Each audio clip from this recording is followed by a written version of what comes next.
Conservation of charge.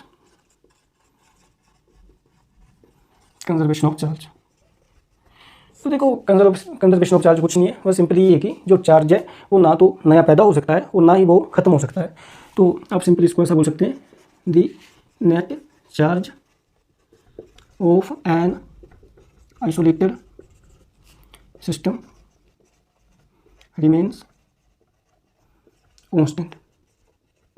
जैसे कि आप एक और परिभाषा दे सकते हैं, the charge can neither be created nor be destroyed but it can transfer from one body to other.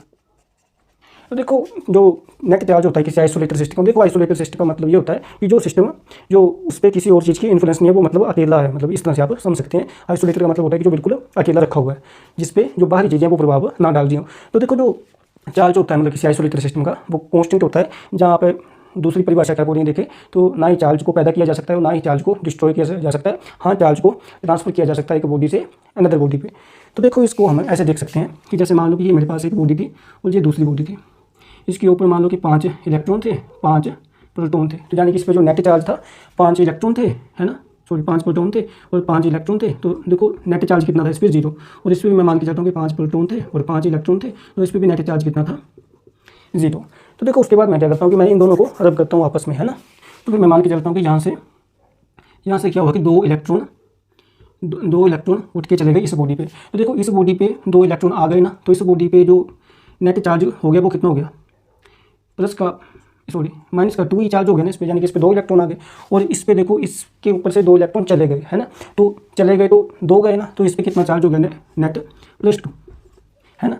तो देखो शुरुआत में क्या था, जब इन दोनों को मैंने रब नहीं किया होता आपस में, तब इस पे नेट चार्ज 0 था, इस पे भी नेट चार्ज 0 था। लेकिन देखो आफ्टर रबिंग क्या है, आफ्टर रबिंग भी क्या हुआ, इस पे +2 आया और इस पे -2 आया। तो देखो अभी नेट चार्ज 0 ही है, यानी कि देखो जो चार्ज होता है वो कंजर्व रहता है, कॉन्स्टेंट रहता है चार्ज। देखो जब यहाँ से जहाँ 2 इलेक्ट्रॉन गए थे तो इस पर +2 चार्ज आया था।